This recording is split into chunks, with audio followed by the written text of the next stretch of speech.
हर खबर पर होगी आपकी पकड़। डाउनलोड कीजिए एबीपी लाइव ऐप।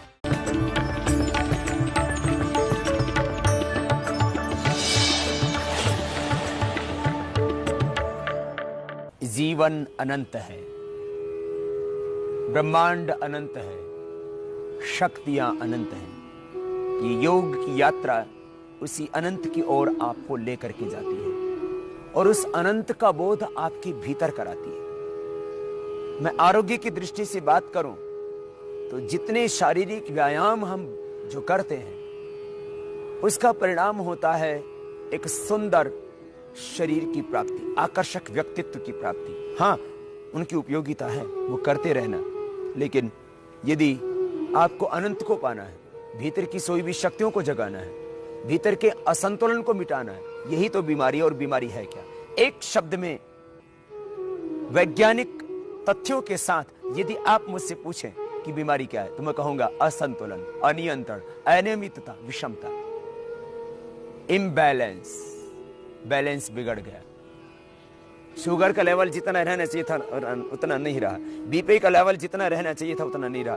एक व्यक्ति ऐसा लिया गया जिसको किसी भी तरह की कोई पीड़ा नहीं थी, कोई कष्ट नहीं था, कोई दुख नहीं था।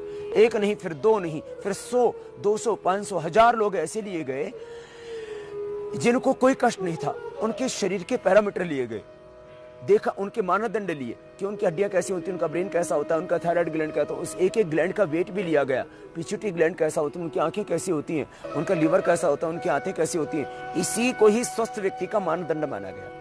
बता दिया गया इतना शुगर लेवल रहना चाहिए, इतना टीएलसी डीएलसी लेवल रहना चाहिए, इतना एसजीओटी एसजीपीटी होना चाहिए, इतना आपका बिलिरुबिन, इतना क्रिएटिनिन होना चाहिए, इतना आपका कोलेस्ट्रॉल होना चाहिए, इतना ट्राइग्लिसराइड होना चाहिए, इतना T3 T4 TSH होना चाहिए, इतना आपका FSH हार्मोन होना चाहिए, इतना आपके शरीर के अंदर prolactin, cortisol, ACTH, adrenaline, non adrenaline होना चाहिए, इतना आपके शरीर के अंदर बीटा एंडोर्फिन का लेवल होना चाहिए। ये सब कुछ, ये जो लेवल बिगड़ गया ना, इसको ठीक कैसे करें?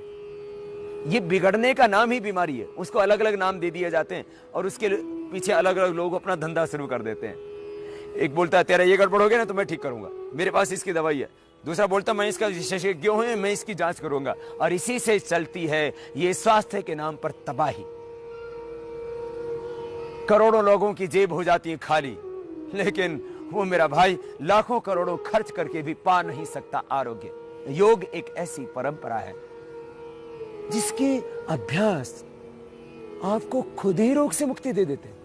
माने आपका हार्मोन्स का इम्बैलेंस, आपके शरीर के अंदर रसायनों का, केमिकल्स का इम्बैलेंस, आपके ब्रेन का, बॉडी का इम्बैलेंस, वो भीतर का सारा असंतुलन, बॉडी का एनाबॉलिज्म, कैटाबॉलिज्म, मेटाबॉलिज्म में जो आ गया है असंतुलन, हो गया है भीतर से अनियंत्रण, विषम हो गए हैं दो शारीरिक दृष्टि से मैं कहूं। क्योंकि स्वस्थ कौन है? समदोषाः समग्निश्च समधातुमलक्रियः प्रसन्नात्मा इंद्रिय मनः स्वस्थित विधीयते। तो भीतर की सारी विषमता कैसे मिटेगी? कैसे आएगी समता? समत्वम योग उच्यते, योग से आएगी। और योग से कैसे? प्राणायाम से। प्राणायाम में जब आप श्वास भीतर गहरा भरते हो ना,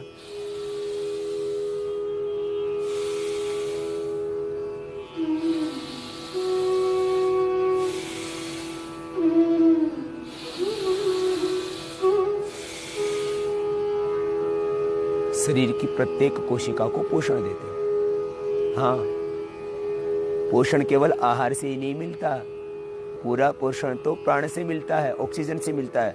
ये ठीक है कि शरीर को कार्बोहाइड्रेट चाहिए, प्रोटीन चाहिए, विटामिन चाहिए, मिनरल चाहिए, न्यूट्रिशन चाहिए, फैट भी चाहिए, लेकिन केवल आहार से शरीर नहीं चलता है। आहार तो एक पक्ष है, आहार से भी ज्यादा गहरा है हमारा विचार, हमारी भावनाएं, हमारे संकल्प। और इतना ही नहीं, इस सब के मूल में है प्राण। प्राण ही प्रत्येक शरीर की कोशिका को ऊर्जावान करता है। और उन्हीं कोशिकाओं की ऊर्जा का जब क्षय होने लगता है तब तरह तरह की बीमारियां पनपती हैं। जब भीतर की प्रत्येक कोशिका की ऊर्जा जब क्षीण होने लगती है, उसी को बोलते हैं ये एनर्जी जब कमजोर पड़ गई तो एलर्जी हो गई। शरीर के अंग अंग में एलर्जी हो गई है। नाक में एलर्जी, छींक आती है, आंख में एलर्जी, पानी आता रहता है, आंखें लाल होगी, मुंह में एलर्जी, छाले हो जाते हैं, चेहरे पर एलर्जी, सन बर्निंग हो जाती है, शरीर पर एलर्जी, स्किन की प्रॉब्लम हो जाती है। ये सारी हो गई एलर्जी, क्योंकि तेरे भीतर की हो गई एनर्जी खत्म। ऊर्जा के साथ जीना चाहते हैं जिंदगी को, आखिर कहां से मिलेगी ऊर्जा? ऊर्जा की तलाश में भटक रहा है इंसान, सोचता है कॉफी पीकर की ऊर्जा आ जाएगी, वो कॉफी पीता है, चाय का प्याला पीता है, सोचता है उससे एनर्जी आ जाएगी, थोड़ी इसमें शुगर मिल जाती है और इसके अंदर थोड़ा सा कैफीन होता है, वो भीतर चढ़ता है नशा, तो सोचता है मैं ऊर्जावान हो गया।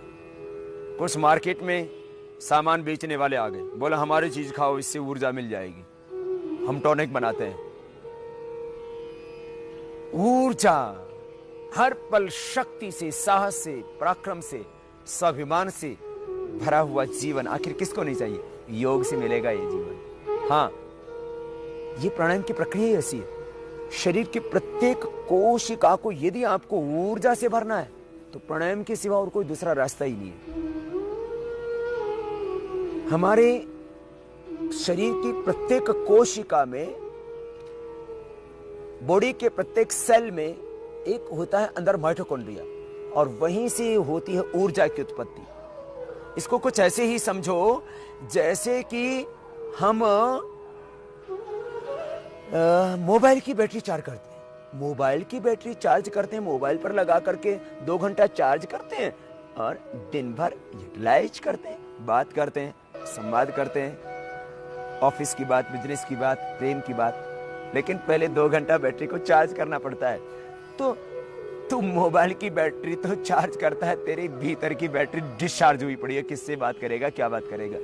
आंखों की बैटरी डिस्चार्ज होगी, कान की बैटरी डिस्चार्ज हो गई, दिल की बैटरी डिस्चार्ज हो गई, आंखों पर चश्मा लगा लिया, कान में सुनने की मशीन लगा ली, हार्ट में पेसमेकर लगा लिया, पेट में क्या लगाएगा, पैरों में क्या लगाएगा? बोले पैरों में गाड़ी चला ली, तेरी गाड़ी खराब हो जाएगी तो गाड़ी तेरे लिए बेकार हो जाएगी। इसलिए अपनी बैटरी चार्ज कर ले, और खुद की बैटरी चार्ज करने के लिए जरूरी है ज्यादा ऑक्सीजन लो।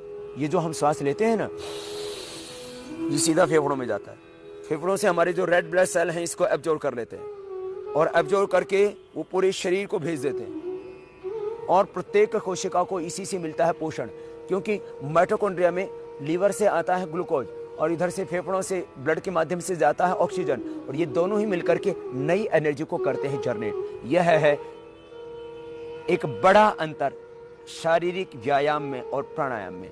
माने आपके शरीर की प्रत्येक कोशिका को यदि आप करना चाहते हैं ऊर्जावान, तो भरने पड़ेंगे आपको गहरे श्वास।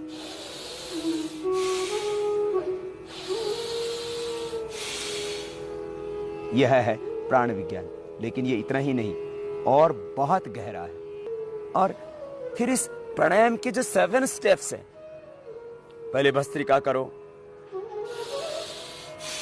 फिर कपालभाति करो,